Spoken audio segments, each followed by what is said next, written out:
बात आज की चैनल के कार्यक्रम आर पार में मैं सुरेंद्र चतुर्वेदी आपका स्वागत करता हूं। दोस्तों, नाबालिग बच्चियों के गायब होने के मामले ने राजस्थान में रिकॉर्ड तोड़ा। हर रोज सैकड़ों बच्चियों के गायब होने की जानकारी उदयपुर, भीलवाड़ा, अजमेर, ब्यावर में बढ़ते जा रहे हैं मामले। ब्यावर की 8वीं कक्षा की नाबालिग लड़की के साथ उसी के शिक्षक ने दुष्कर्म का जो खेल खेला वह कई वर्षों चलने के बाद अदालत पहुंचकर रुका और बयान देने से पहले उसका अपहरण कर लिया गया। पुलिस के लिए चुनौती बने इस कांड में क्या ब्यावर पुलिस बच्ची को जिंदा उसके घर तक पहुंचा पाएगी? इस सवाल के साथ जब मैंने अपना पिछला ब्लॉग लिखा तो राजस्थान भर से गुमशुदा बच्चियों के माता पिताओं ने मुझे संपर्क करना शुरू कर दिया। पुलिस फाइलों के आंकड़े खंगाले तो बहुत ही चौंकाने वाले परिणाम सामने आए। आप इस ब्लॉग में दी गई जानकारियों के बाद शायद यकीन ही ना करें कि नाबालिग और युवा बच्चियों के रहने के लिए अब यह राज्य सुरक्षित नहीं बचा है। राजस्थान में युवतियों को गुमशुदगी को लेकर लिखवाई गई एफआईआर के आंकड़े न केवल पुलिस के लिए चुनौतियां बने हुए हैं बल्कि पुलिस के वजूद पर सवाल भी उठा रहे हैं। राजस्थान में युवतियों के गायब होने के मामले पिछले कुछ वर्षों में लगातार बढ़ते जा रहे हैं।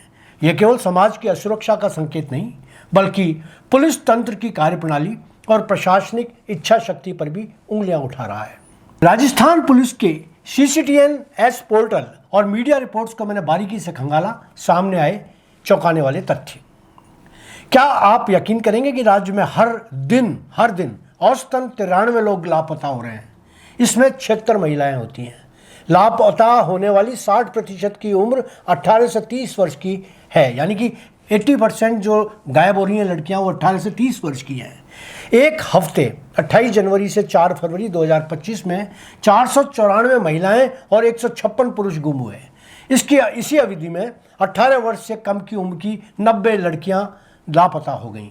ब्यावर में भी कई युवतियों के गायब होने की सूचना है। ये आंकड़े तो वे हैं जिनकी रिपोर्ट पुलिस थाने की मेहरबानी से दर्ज कर ली गई, वरना अधिकांश मामलों में तो बच्चों को आवारा बताकर थाने से ही माता पिता को चलता कर दिया जाता है। अध्ययन करते समय यहाँ एक बड़ा विरोधाभास भी सामने आया। पुलिस थानों में गुमशुदगी की रिपोर्ट अधिकांश मामलों में पहली बार तो तुरंत दर्ज ही नहीं की गई। खासकर युवतियों के मामले में पहले यह मान लिया जाता है कि वह घर से भागी है या शादी करके गई है। यहाँ बता दूं कि कई केसों में तो एफआईआर दर्ज होने में 24 से 72 घंटे लग जाते हैं, जो ट्रेसिंग के लिए बेहद अहम समय होता है। राज्य स्तर पर एफआईआर से जुड़े संयुक्त और सार्वजनिक आंकड़े उपलब्ध नहीं है, जिससे वास्तविक स्थिति का आकलन मुश्किल हो जाता है। फिर भी मैंने बड़ी मुश्किल से पुख्ता मामले तलाश लिए। चलिए आपको जिलावार गायब लड़कियों के ताजे आंकड़े दे रहा हूँ। 2024 के हैं, बता देता हूँ।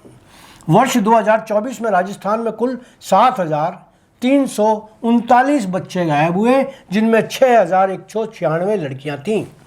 इनमें से 501 बच्चे अभी भी गुम हैं और इनमें भी जो 501 गुम हैं उनमें 451 लड़कियां हैं।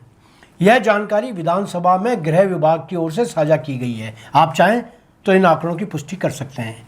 यदि जिलेवार विवरण की बात की जाए तो आपको बता दूं कि जयपुर से 851 बच्चे गायब हुए, जिसमें 647 लड़कियां हैं। भीलवाड़ा में 472 गुमशुदगी की रिपोर्ट लिखवाई गई, जिनमें 414 लड़कियां हैं। उदयपुर की बात की जाए तो यहाँ 442 रिपोर्ट दर्ज हुई, इनमें 404 लड़कियां हैं। कोटा शहर में 331 एफआईआर और दर्ज हुई, जिनमें 269 लड़कियां हैं। अजमेर शहर में 302 रिपोर्ट्स में 264 लड़कियां हैं। राज्य के अन्य भागों में भी छोटी उम्र की बच्चियों को गायब किया गया। आंकड़े मेरे पास हैं, मगर लिखने से ब्लॉग बहुत बड़ा हो जाएगा। इन आंकड़ों से स्पष्ट है कि सबसे अधिक लड़कियां जयपुर में गायब हुई। उसके बाद दक्षिण और सीमावर्ती जिलों में भी उच्च संख्या है। मित्रों, यहाँ सबसे बड़ी संख्या 84% नाबालिग लड़कियों की है, जो समाज के लिए अलार्मिंग ट्रेंड है, खतरे के निशान से ऊपर।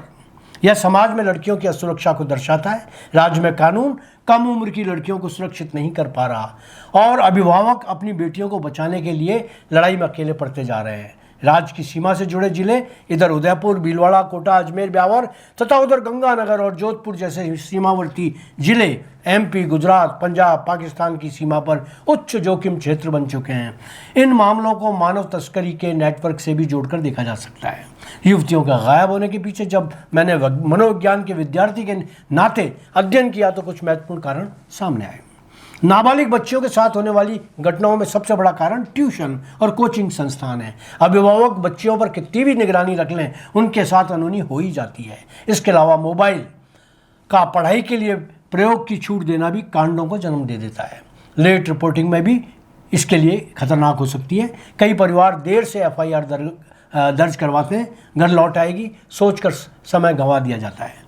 क्यों दर्ज नहीं होती है एफआईआर, यह सवाल हो सकता है आपके जहन में उठ रहा हो। तो आपको बता दूं कि पुलिस की मानसिकता है कि प्रथमतया तो वह हर गुमशुदगी की शिकायत को घरेलू झगड़े या प्रेम संबंध मान लेते हैं। वे इसे गंभीर अपराध की श्रेणी में लेते ही नहीं है। अक्सर शिकायतकर्ता को थाने में ऐसी फीत उतारी जाती है जैसे गायब हुई बच्ची खुद माता पिता को पागल बनाकर अपने प्रेमी के साथ भाग गई हो। कई बार तो थाने पर यह कहकर माँ बापों को चलता कर दिया जाता है, घबराओ मत, जवानी का नशा 1-2 रोज में उतर जाएगा, वापस आ जाएगी। यदि कोई थाना प्रभारी संवेदनशील और रिपोर्ट दर्ज भी कर ले तो सोचता है कि अपने आप 1-2 रोज में मामला निमट जाएगा। तलाश की प्रक्रिया में देरी होना भी बहुत बड़ी कमजोरी है। राज्यों की सीमा पर मामलों में अधिकार क्षेत्र भी विवादास्पद हो जाते हैं, जो देरी का कारण बनते हैं। यहाँ यह बात बहुत महत्वपूर्ण है कि लड़की को यदि किसी प्रभावशाली शख्स का लड़का भगा कर ले गया है तो आरोपी के विरुद्ध मामला दर्ज ही नहीं हो पाता। यदि लड़की प्रभावशाली व्यक्ति की है, पुत्री है, तो पुलिस कम समय में ही मामला सुलटा देती है। यूं भी राज्य की पुलिस के पास संसाधनों की कमी है, विशेषकर साइबर ट्रैकिंग और लोकेशन मॉनिटरिंग टीमों की। ऐसे में पुलिस इस मोर्चे पर फेल हो जाती है। ब्यावर के दुष्कर्म और अपहरण कांड में पुलिस किस कारण कामयाब नहीं हो पा रही, ये वही जाने। हाँ, यह जरूर है कि यदि पुलिस सचमुच चाहे तो 2 दिन में बच्ची वापस लाई जा सकती है। यदि पुलिस मुझे अपने अधिकार दे दे तो इस तकनीकी युग में मामला 1 रोज में खुल सकता है। इच्छा शक्ति बहुत बड़ी ताकत होती है। आज इतना ही, धन्यवाद।